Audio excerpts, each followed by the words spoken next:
El Sermón del Monte, volumen 1, por Martyn Lloyd-Jones.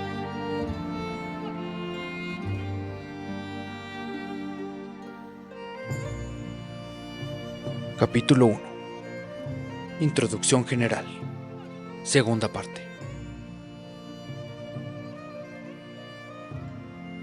El otro punto de vista que quiero mencionar es el que podríamos llamar punto de vista dispensacional del Sermón del Monte. Es probable que muchos de ustedes lo conozcan. Ciertas Biblias lo han popularizado. Nunca me han gustado tales adjetivos. Solo hay una Biblia, pero por desgracia tendemos a hablar de la Biblia tal o la Biblia cual. Se han popularizado, pues, ciertas enseñanzas por este medio, las cuales enseñan un punto de vista dispensacional del Sermón del Monte. En esencia, afirman que no tiene nada que ver con los cristianos de hoy. Dicen que nuestro Señor comenzó a predicar acerca del reino de Dios y que el Sermón del Monte estuvo relacionado con la inauguración de este reino. Por desgracia, siguen diciendo, los judíos no creyeron su enseñanza. Por ello nuestro Señor no pudo establecer el reino y por tanto, casi a modo de idea tardía, vino la muerte en la cruz, y a modo de otra idea tardía, vino la institución de la Iglesia y la era de la Iglesia, lo cual perdurará hasta cierto punto de la historia. Entonces nuestro Señor regresará con el reino y volverá a entrar en vigor el Sermón del Monte. Esto es lo que enseñan. Dicen, de hecho, que el Sermón del Monte no tiene nada que ver con nosotros. Es para la era del reino. Estuvo desde un principio destinado para aquellos a quienes nuestro Señor predicaba. Entrará en vigor de nuevo en el milenio. Es la ley de esa era y del reino de los cielos, y no tiene absolutamente nada que ver con los cristianos de ahora. No cabe duda de que estamos frente a un problema serio. Este punto de vista o es acertado o es erróneo. Según él, no necesito leer el Sermón del Monte. No me deben preocupar los preceptos que contiene. No tengo por qué sentirme condenado si no hago ciertas cosas. No tiene nada que ver conmigo. Me parece que se pueden responder a todo esto del siguiente modo. El Sermón del Monte fue predicado en forma primaria y específica a los discípulos. Tentándose, vinieron a él sus discípulos, y abriendo su boca les enseñaba, diciendo: Ahora bien, sé parte de la base de qué se les predicó a ellos. Tomemos, por ejemplo, las palabras que les dirigió. Vosotros sois la sal de la tierra, vosotros sois la luz del mundo. Si el Sermón del Monte no tiene nada que ver con los cristianos de hoy, jamás debemos decir que somos la sal de la tierra ni que somos la luz del mundo, porque eso no se aplica a nosotros. Se aplicó solo a los primeros discípulos. Se volverá a aplicar a otros más adelante. Pero, entre tanto, no tiene nada que ver con nosotros. También debemos prescindir de las promesas del sermón. No debemos decir que debemos hacer que nuestra luz brille ante los hombres a fin de que vean nuestras buenas obras y glorifiquen a nuestro Padre que está en el cielo. Si todo el Sermón del Monte no se puede aplicar a los cristianos de hoy, todo él carece de importancia. Pero es evidente que nuestro Señor predicó a estos hombres y les dijo lo que debían hacer en este mundo, no solo mientras Él estuviera aquí, sino también después de que se hubieran ido. Se predicó a personas que debían practicarlo en ese tiempo y por siempre después. No solo esto. Para mí, otra consideración muy importante es que en el Sermón del Monte no se encuentra ninguna enseñanza que no se halle también en las distintas cartas del Nuevo Testamento. Hagan una lista de las enseñanzas del Sermón del Monte, luego lean las cartas. Encontrarán que la enseñanza del Sermón del Monte también se encuentra en ellas. Ahora bien, las cartas son para los cristianos de hoy. Por ello, si la enseñanza que contiene es la misma que tenemos en el Sermón del Monte, es evidente que la enseñanza del sermón es también para los cristianos de hoy. Este argumento es de peso e importante, pero quizás se podría expresar mejor de la siguiente forma. El Sermón del Monte no es sino un desarrollo acabado, grandioso y perfecto de lo que nuestro Señor llamó su nuevo mandamiento. Este nuevo mandamiento fue que nos amáramos unos a otros como Él nos ama. El Sermón del Monte no es otra cosa sino un desarrollo de esto. Si somos de Cristo, y nuestro Señor nos ha mandado esto, que nos amemos unos a otros, aquí se nos muestra cómo hacerlo. El punto de vista dispensacional se basa en una idea errónea del reino de Dios. De ahí nace la confusión. Estoy de acuerdo, desde luego, en que el reino de Dios en un sentido todavía no ha sido establecido en la tierra. Es un reino que ha de venir, sí, pero es también un reino que ha venido. El reino de Dios está en medio de vosotros y dentro de vosotros. El reino de Dios está en todo cristiano verdadero y en la iglesia. Significa el reino de Dios, el reino de Cristo. Y Cristo reina hoy en todo cristiano verdadero. Reina en la iglesia cuando ésta lo reconoce de verdad. El reino ha venido. El reino viene. El reino ha de venir. Siempre debemos tener esto presente. Sin embargo, donde quiera que Cristo es aceptado como Rey, el reino de Dios ha venido. De modo que, si bien no podemos decir que reina sobre todo el mundo en los momentos actuales, sí reina ciertamente de esta forma en los corazones y vidas de todo su pueblo. No hay, por tanto, nada tan peligroso como decir que el Sermón del Monte no tiene nada que ver con los cristianos de ahora. Más bien, quiero expresarlo de este modo. Es para todo el pueblo cristiano. Es una descripción perfecta de la vida del reino de Dios. Ahora bien, no me cabe la menor duda de que por esta razón Mateo lo puso al comienzo de su evangelio. Se considera que Mateo escribió el evangelio especialmente para los judíos. Esto fue lo que quiso hacer. De ahí que insista tanto en el reino de los cielos. ¿Y qué quiso subrayar Mateo? Sin duda que esto. Los judíos tenían una idea falsa y materialista del reino. Creían que el Mesías era alguien que iba a llegar para emanciparlos políticamente. Esperaban a alguien que los liberara del yugo romano. Siempre pensaron en el reino en un sentido externo, mecánico, militar, materialista. Por esto Mateo coloca la enseñanza verdadera respecto al reino en las primeras páginas del Evangelio, porque el gran propósito de este sermón es presentar una exposición del reino como algo que es esencialmente espiritual. El reino es sobre todo algo dentro de vosotros. Es lo que dirige y gobierna el corazón, la mente y la perspectiva. No solo no es algo que conduce a un gran poderío militar, sino que es pobre en espíritu.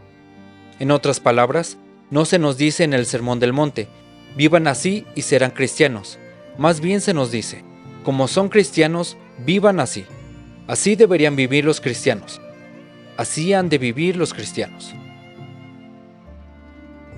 Para completar este aspecto de nuestra argumentación, debemos enfrentarnos con otra dificultad. Algunos dicen, ¿acaso no dice el Sermón del Monte que nuestros pecados se nos perdonan solo si nosotros perdonamos a otros?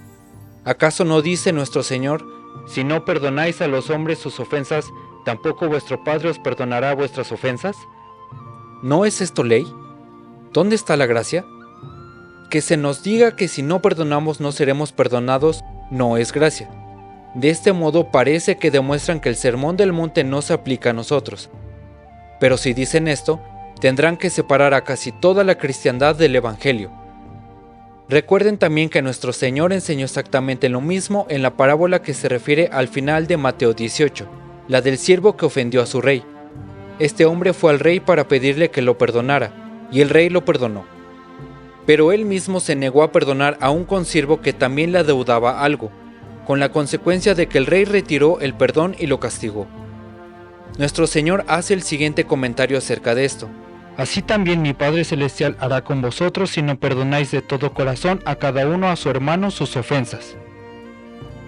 Es exactamente la misma enseñanza, pero ¿enseña acaso que soy perdonado solo por haber perdonado? No, lo que se enseña es, y debemos tomar esta enseñanza con toda seriedad, que si no perdono, no soy perdonado. Lo explicaría así. El que se ha visto como pecador culpable y vil delante de Dios sabe que su única esperanza del cielo es que Dios lo haya perdonado. El que de verdad ve, sabe y cree esto no puede negarse a perdonar a otro. Así pues, el que no perdona no conoce el perdón. Si mi corazón ha sido quebrantado ante la presencia de Dios, no puedo rehusar el perdón. Y, por tanto, digo a cualquiera que se imagine que Cristo ha perdonado sus pecados, aunque Él mismo no perdone a nadie. Ten cuidado, amigo mío, no sea que despiertes en la eternidad y te encuentres con que te dice, apártate de mí, nunca te conocí. Interpretas mal la doctrina, la gloriosa doctrina de la gracia de Dios. El que ha sido de verdad perdonado y lo sabe, es el que perdona. Esto significa el Sermón del Monte respecto a esto. Más tarde entraremos en más detalles respecto a esto. De momento, permítame una última pregunta. Habiendo considerado a quién se aplica el Sermón del Monte, preguntémonos lo siguiente. ¿Por qué debemos estudiarlo? ¿Por qué deberíamos tratar de vivirlo? Les voy a dar una lista de respuestas. El Señor Jesucristo murió para que pudiéramos vivir el Sermón del Monte. Murió. ¿Por qué? Para purificar para sí un pueblo propio, celoso de buenas obras, dice el apóstol Pablo, el apóstol de la gracia. Ve a Tito 2:14. ¿Qué quiere decir? Quiere decir que murió para que pudiéramos vivir el Sermón del Monte. Él lo ha hecho posible. La segunda razón para estudiar es que nada me muestra la absoluta necesidad del nuevo nacimiento, y del Espíritu Santo y de su acción interna, tanto como el Sermón del Monte. Estas bienaventuranzas me derriban al suelo, me muestran mi absoluta impotencia. Si no fuera por el nuevo nacimiento, nada podría. Lean y estúdienlo. Enfréntense a sí mismos a la luz del mismo. Los conducirá a comprender la necesidad final del nuevo nacimiento y de la acción gratuita del Espíritu Santo. Nada conduce al Evangelio y a su gracia como el Sermón del Monte. Otra razón es esta. Cuanto más vivimos y tratamos de practicar este Sermón del Monte, tantas más bendiciones experimentamos. Consideren las bendiciones que se prometen a los que lo practican. El problema de mucho de lo que se enseña acerca de la santidad es que deja de lado el Sermón del Monte y nos pide que experimentemos la santificación. Esto no es el método bíblico. Si uno quiere tener poder en la vida y recibir bendición, vayamos directamente al Sermón del Monte. Vivámoslo y practiquémoslo con entrega total, y con ello llegarán las bienaventuranzas prometidas. Bienaventurados los que tienen hambre y sed de justicia, porque ellos serán saciados. Si uno desea ser saciado, no busquemos bendiciones místicas, no vayamos a reuniones con la esperanza de conseguirlo. Examine el Sermón del Monte con sus implicaciones y exigencias, considere su necesidad absoluta y lo alcanzará. Es el camino directo a la bienaventuranza. Esto deseo dejar impreso en la mente de todos. Les digo que es el mejor método de evangelismo. No cabe duda de que todos deberíamos preocuparnos por esto en estos tiempos. El mundo de hoy busca y necesita desesperadamente a verdaderos cristianos. Nunca me canso de decir que lo que la iglesia necesita hacer no es organizar campañas de evangelización para atraer a otros, sino comenzar a vivir la vida cristiana. Si lo hiciera, hombres y mujeres llenarían nuestras iglesias. Dirían, ¿cuál es el secreto de esto? Casi a diario leemos que el verdadero secreto del comunismo es que parece hacer algo y dar algo a la gente. Se me dice a menudo, al hablar con jóvenes y leer libros, que el comunismo avanza tanto en el mundo moderno porque la gente siente que sus seguidores hacen algo y se sacrifican por lo que creen. Así ganan miembros. Solo hay una manera de contrarrestar esto, y es demostrar que poseemos algo infinitamente mayor y mejor. He tenido la dicha de hablar no hace mucho con más de una persona convertida del comunismo, y en todos los casos no ha sido consecuencia de un sermón o argumentación intelectual, sino de que este comunista ha visto en algún cristiano sencillo abnegación y preocupación por los demás, más sinceras que él o ella jamás habían esperado. Permítame subrayar esto con una cita de algo que leí hace algún tiempo. Hace tiempo fue ministro del gobierno indio un gran hombre llamado Dr. Ambedkar, paria y líder de los parias de la India. En ese tiempo del que estoy hablando se interesaba mucho por las enseñanzas del budismo y asistió a un congreso de 27 países en Ceilán que se habían reunido para inaugurar una asociación mundial de budistas. Dijo que la razón principal de asistir al congreso fue el deseo de descubrir hasta qué punto el budismo era algo vivo. Dijo en el congreso, estoy aquí para descubrir hasta qué punto la religión budista es dinámica por lo que respecta a los habitantes de este país. Ahí tenemos al líder de los parias que quería examinar el budismo. Dijo, deseo ver si algo vivo tiene algo que ofrecer a las masas de mis hermanos parias. ¿Tiene dinamismo? ¿Es algo que puede elevar al pueblo? Pero la tragedia de este hombre tan capaz y culto es que ya había pasado mucho tiempo en América y Gran Bretaña estudiando el cristianismo. y por haber descubierto que no era algo vivo, por haber encontrado que carecía de dinamismo, se volvía ahora hacia el budismo. Aunque no había abrazado el budismo, sin embargo trataba de ver si poseía la fuerza que andaba buscando. Este es el reto que se nos lanza a ustedes y a mí. Sabemos que el budismo no es la respuesta. Pretendemos creer que el Hijo de Dios ha venido al mundo y que nos ha enviado a su propio Espíritu Santo, a su propio poder absoluto que permanecerá en los hombres para hacerlos vivir una vida como la suya.